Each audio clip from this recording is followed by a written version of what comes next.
Hey everybody, Charlie902 here, and welcome to another ship tour slash review. Today we're going to be talking about the Anvil Valkyrie. Stay tuned and we'll get started. Space burrito.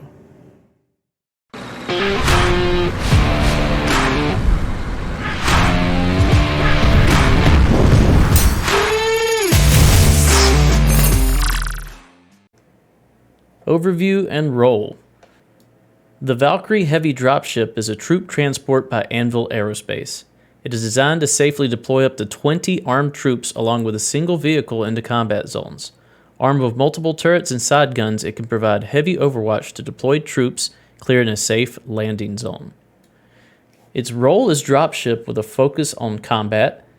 It's in the medium-size category. Its dimensions are 48 meters in length, 38 meters in width, 12 meters in height. It has a crew size of 5 with 1 pilot and 4 gunners and up to 20 troops that can be dropped off. Offense. The pilot has 2 size 2 Scorpion GT-215s ballistic Gatlins, and no missiles are on this craft. There are 2 man turrets with dual size 3 Mantis GT-220s. There are 2 remote turrets with 1 size 3 Mantis G220 each, and 2 door guns, each with 1 size 1 Yellow Jacket GT210. Defense. The Anvil Valkyrie has 2 size 2 shields equipped with stock full stop shields, 2 size 2 power plants equipped with stock 2 Maelstroms, 2 size 2 coolers equipped stock with 2 Arctic coolers, and armor has yet to be implemented into the game at this time. Mobility. The Anvil Valkyrie can reach an SCM speed of 165 meters per second, with a top speed of 1100 meters per second. This ship does have VTOL. Its hydrogen capacity is 945,000 liters. It has 1 size 2 Odyssey quantum drive by stock. Its quantum drive fuel is 2,500 liters. This will give you a range of 229 megakilometers. That'll get you from Port Olisar to Microtech about 4 times before you have to stop and refuel. Its yaw is about 45 degrees per second with a pitch of 50 degrees per second and a roll of 110 degrees per second. Utility.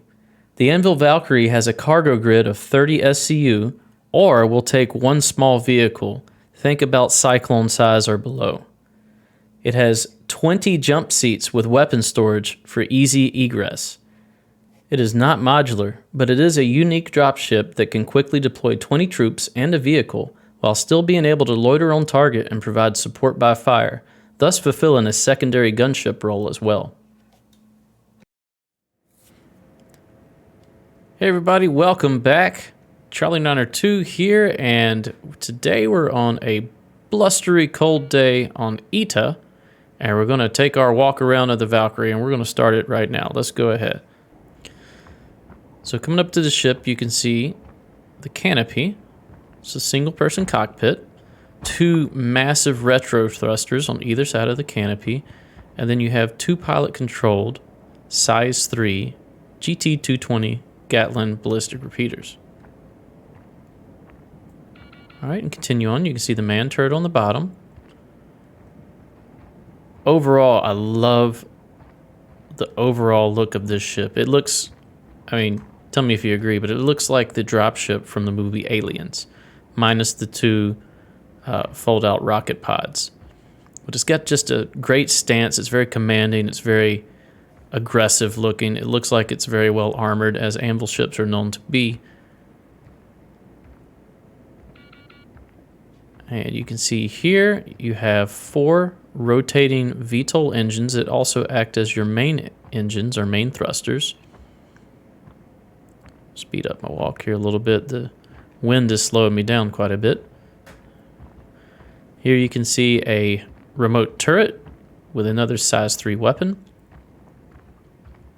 That's also a GT-220.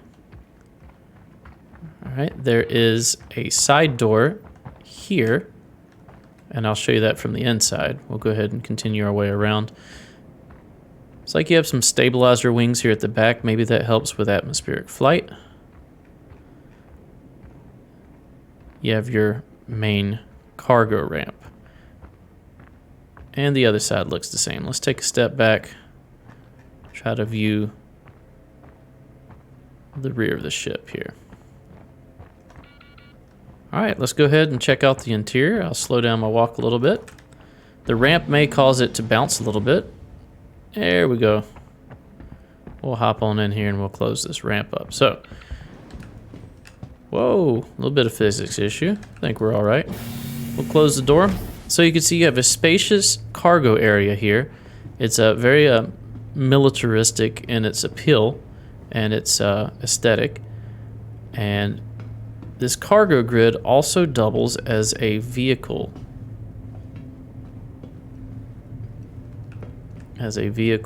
Storage area. So you can store a cyclone, something that size, a gray cat, a rock, something like that in here, or you can store 30 SU of cargo.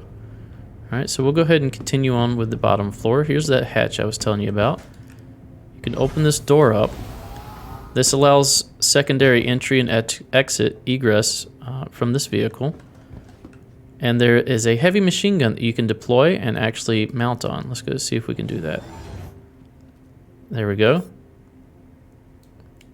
And it's not powered on, letting me shoot right now. The weapon's not powered up, but you can see that you would be able to fire from here as a door gunner and help protect soldiers as they hop in and hop out of this vehicle. Let's go ahead and stow that. That is a size 1, I believe. If you come to this door here, you'll see 10 jump seats. We have 5 on this side, 5 on that side, each with their own weapon rack storage right in between here. We'll continue around to the front, and you'll see access to the bottom turret. All right, and then it loops back around to this side,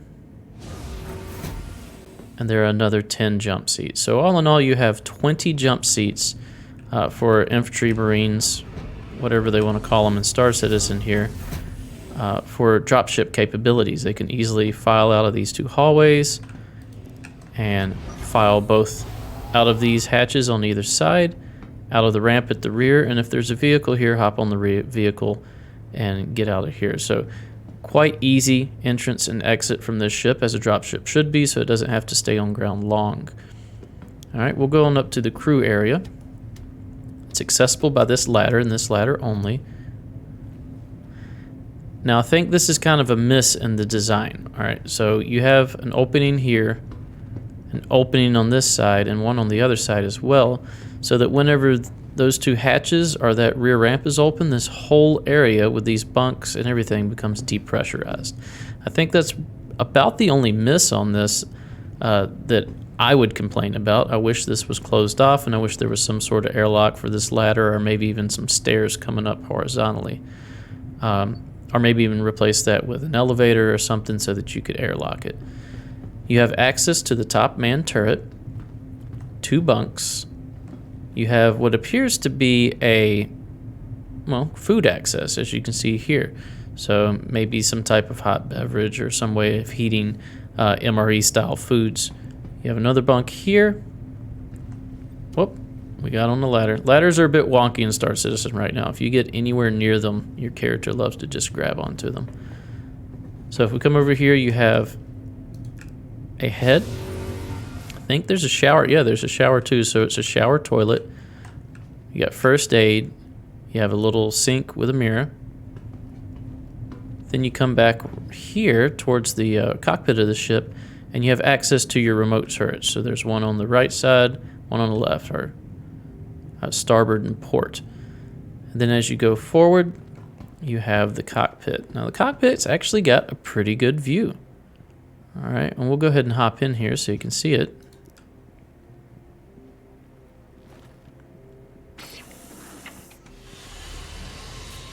Here we go. So you've got 4 MFDs and with another 2 out of sight on either side. Let's go ahead and change that. All right, here we are. So you have 6 MFDs, 1, 2, 3 on this side, 1, 2, 3 on this side. 2 are kind of out of sight unless you have an ultra-wide monitor, but for the most part, 4 of them are very easy to see with your annunciator panel right here.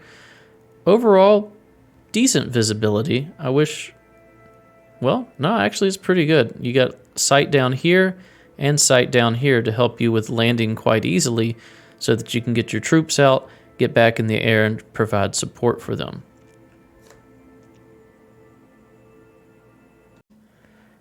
Final thoughts. What I like about the Anvil Valkyrie is that it has secondary gunship abilities, which allows it to drop off the troops and hang around and provide support for those troops as well.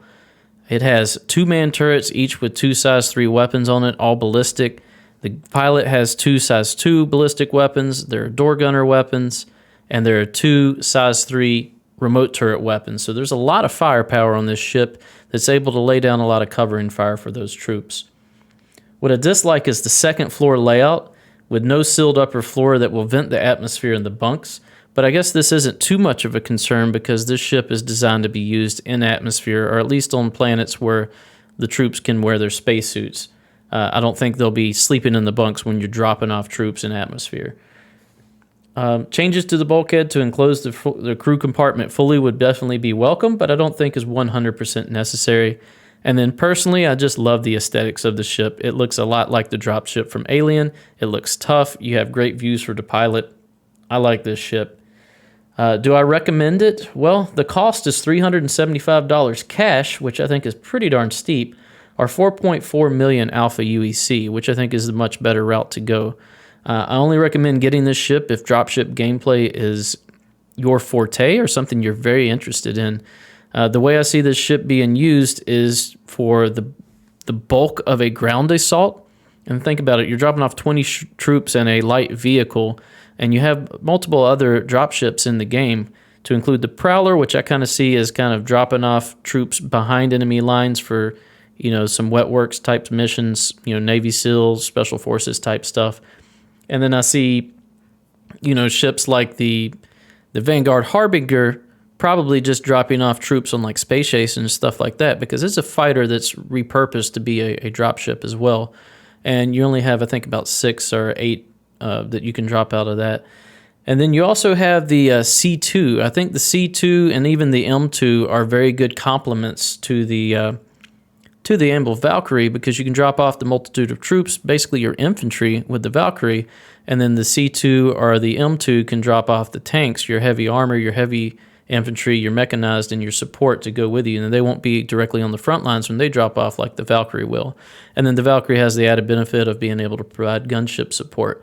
The other thing on the horizon is the Redeemer. I see the Redeemer as the antithesis of the Valkyrie, where the Redeemer is a gunship that also can drop off a few soldiers, whereas the Valkyrie is a dropship that can also act as a gunship.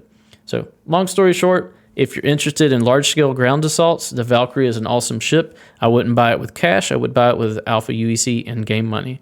All right, thanks for watching. If you enjoy my content, please consider a like, a comment, and a subscribe. And we'll see you next time. Bye-bye.